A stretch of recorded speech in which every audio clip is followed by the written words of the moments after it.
এক গ্রামে বাস করত এক ব্রাহ্মণ। ব্রাহ্মণের ছিল দুই বউ, কিন্তু হলে কি হবে, বড় বউ ছিল ভীষণ কালো এবং কুৎসিত, কিন্তু ছোট বউ ছিল ভীষণ সুন্দর ও রূপবতী। রূপের দেমাগে তার মাটিতে পাই পড়তো না। ছোট বউ, ও ছোট বউ, এত ডাকাডাকি করছি তবুও যদি তোমার সাড়া পাই, তা গেলে কোথায়?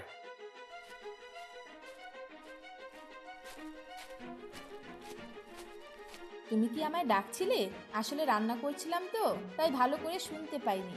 না, তোমাকে তো আমি ডাকিনি, আমি তো ছোট বউকে ডেকেছি। তা সে গেল কোথায়? কোনো সাড়া শব্দ পাচ্ছি না যে। আসলে ছোট তার ঘরে বসে রূপচর্চা করছে, তাই হয়তো শুনতে পাইনি। তা তোমার কি কিছু লাগবে? আমাকেই বলো না। ও, আসতে যেই একটু দেরি হয়েছে অমনি তুমি কান ভরতে শুরু করে দিয়েছো। এমন করে বলছো আমি যেন কোনো কাজই করি না, সারাদিন মনে হয় রূপচর্চা নিয়েই ব্যস্ত থাকি। আমি আবার এসব কখন বললাম? তুই আমাকে ভুল বুঝছিস ছোট। থাক, এখন আর নাটক করতে হবে না, আমি তোমার সব চালাকি বুঝি। এসব তুই কি বলছিস? আর কত মিথ্যে কথা বলবি বলতো ছোট? এখন আবার তুমি আমাকে মিথ্যেবাদী বলছো?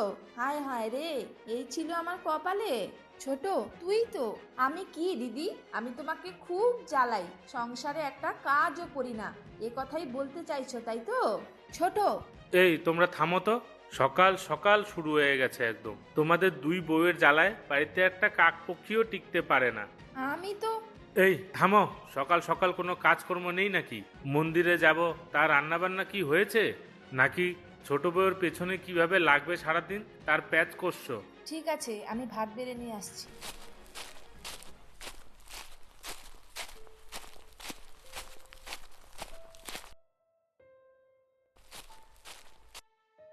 জানো তো, দিদি সব সময় আমার সাথে হিংসা করে। তুমি আমায় খুব ভালোবাসো কি না?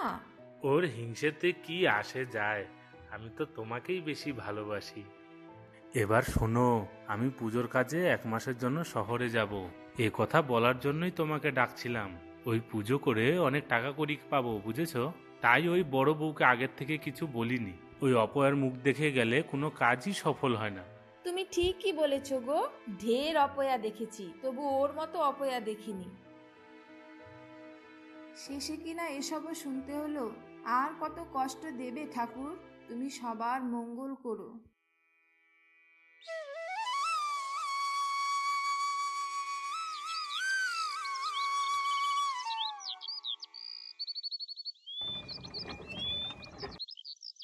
আসি গো ছোট বউ, সাবধানে থেকো, আসি।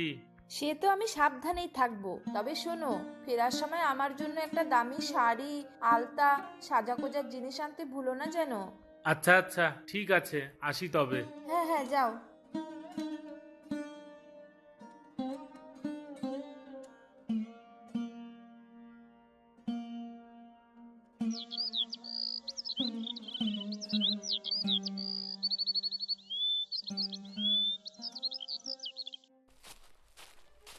এই যে, এত বেলা হলো, তুমি এখনো ঘাপটি মেরে এখানে বসে আছো?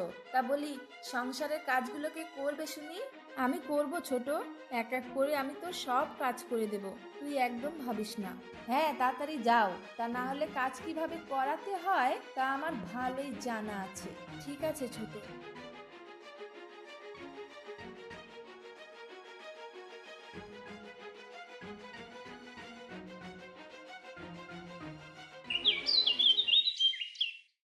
ইস, কত কত সুন্দর আমায় দেখতে, যেন স্বর্গের পরী আকাশ থেকে নেমে এসেছে। সবই ঠিক আছে, কিন্তু আমি যেন সিনেমার নায়িকাদের মতো কখনোই কাজল লাগাতে পারি না। কাজলটা ঠিক করে লাগালে আমাকে একদম সিনেমার নায়িকাদেরই লাগবে।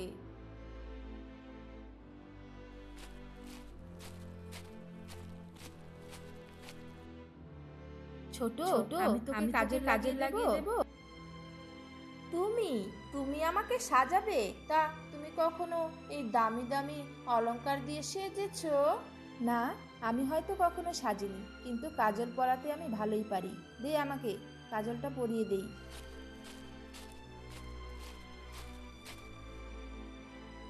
একি, এসব কি করেছো? আমার চোখটা পুরো নষ্ট করে দিল রে। হিংসে হিংসে, তোমার আমাকে দেখে খুব হিংসে হয় তাই না? দাঁড়াও, দেখাচ্ছি মজা। এসব তুই কি করলি ছোট?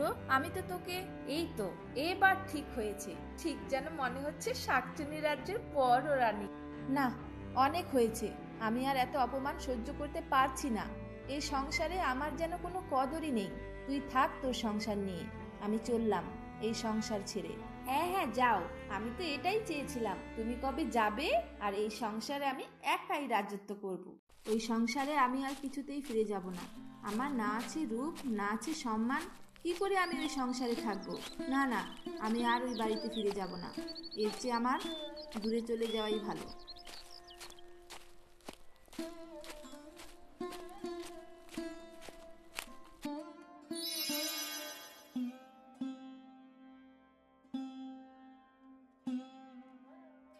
এ কি কলাবউ, তুমি এভাবে কাঁদছো কেন? কি হয়েছে তোমার? দেখো না, গলার ভারে আমার পুরো শরীরটা কেমন বেঁকিয়ে গেছে। তুমি একটু আমাকে সোজা করার ব্যবস্থা করো না, তাহলে আমার অনেক উপকার হয়। আচ্ছা আচ্ছা, আমি এক্ষুনি তোমায় সোজা করে দিচ্ছি, তুমি একদম ভেবো না। ধন্যবাদ ভালো বউ, তুমি অনেক ভালো থেকো। তোমার সংসার যেন অনেক সুখের হয়। আমি আসি গো কলা বউ।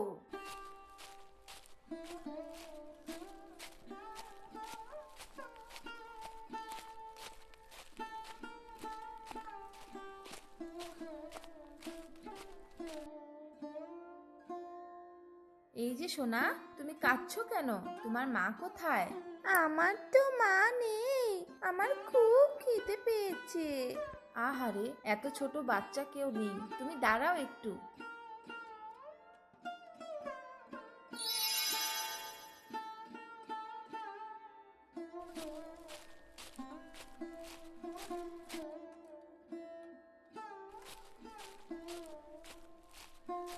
এই নাও, এই ফলটা তুমি খাও।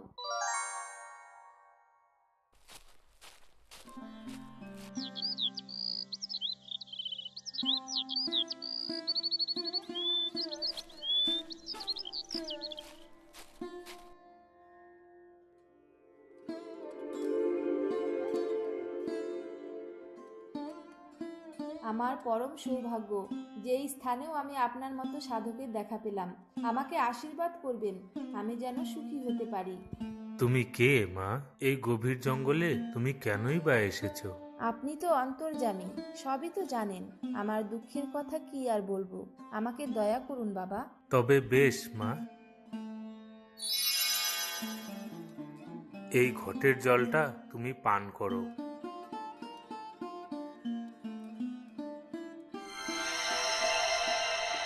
একি, একি বাবা, আমি তো দেখছি অনেক সুন্দর আর ফর্সা হয়ে গেছি।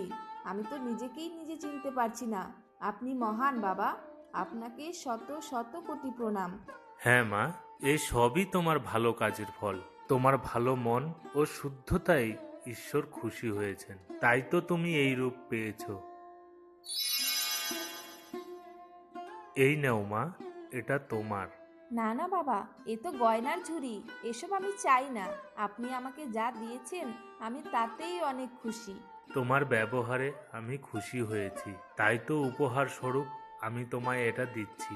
যাও যাও, অনেক ভালো থেকো মেয়ে, সুখে শান্তিতে সংসার করো।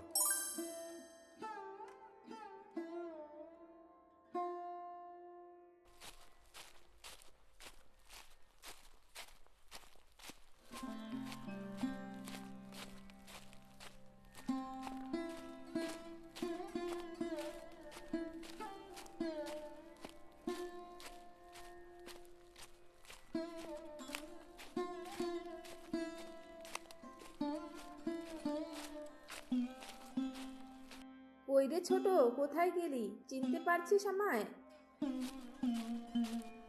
ওমা, তুমি এত সুন্দর হলে কি করে? এই ফর্সা রং, ঘন বড় চুল, এসব কি করে হলো দিদি? বলছি বলছি, আগে ঘরে তো চল, একদম হাঁপিয়ে গেছি রে, এক দণ্ড জিরিয়ে নি, তারপর বলছি। হ্যাঁ হ্যাঁ চলো, তোমার কথা শোনার জন্য আমি যে অস্থির হয়ে পড়ছি, চলো চলো।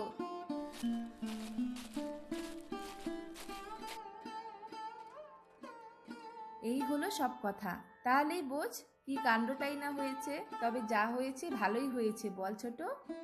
কাণ্ড ঘটেনি গো, কাণ্ড এবার ঘটবে। আর বাকি রইল তোমার গয়না, রাখো তো তোমার গয়না। আমি জঙ্গলে যাব, আর তোমার চেয়ে বেশি সুন্দর হয়ে ফিরবো। আর গয়নার ঝুড়ি একটা নয়, দুটো নিয়ে ফিরবো।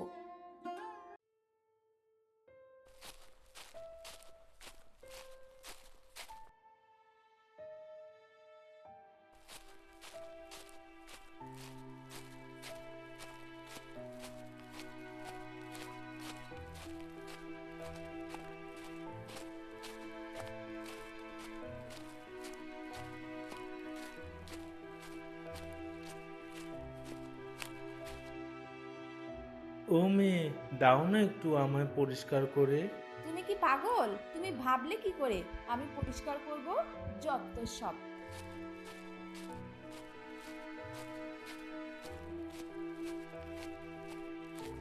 ও বউ, দেখো না আমার ঠেকনাটা পড়ে গেছে, দাও না গো একটু সোজা করে আমায়। কাকে কি বলছো?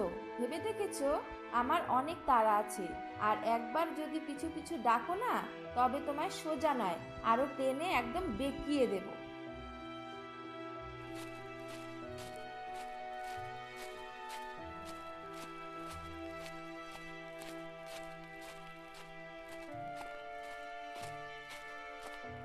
এই তো সেই বট গাছ, কিন্তু সাধুকে তো দেখতে পাচ্ছি না, মনে হচ্ছে অন্য কোথাও গেছে। ওই ঘটের জলের কথাই তো দিদি বলেছিল। সাধু নেই তো কি হয়েছে, ঘট জল দুটোই তো আছে, আমি একাই খেয়ে নিই, তাহলে আমি দিদির চেয়েও অনেক সুন্দর হয়ে যাব।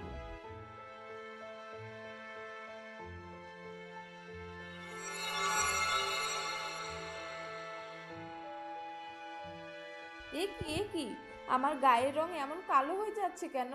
এ তো দেখছি আগের চেয়েও আরো বেশি কুচিত হয়ে যাচ্ছে। হায় রে, এটা আমি কি করলাম? আমার অমন সুন্দর চুল, গায়ের রং সবই যে কালো হয়ে গেল। বাবা ঠাকুর, আমার গায়ের রং এমন কালো হয়ে গেল কেন? আপনি দয়া করে আমায় আবার আগের মতো করে দিন। এটা আর সম্ভব নয়, তুই অত্যন্ত লোভী এবং অহংকারী। সৌন্দর্যর দেমাগে তুই মানুষকে মানুষ বলে গণ্য করিস না। এখন থেকে তোকে এভাবেই বাকি জীবন কাটাতে হবে, আর কিছুই করার নেই। এ আমি কি করলাম? অতি লোভে যে আমি আমার নিজেরই বড় সর্বনাশ করে ফেললাম।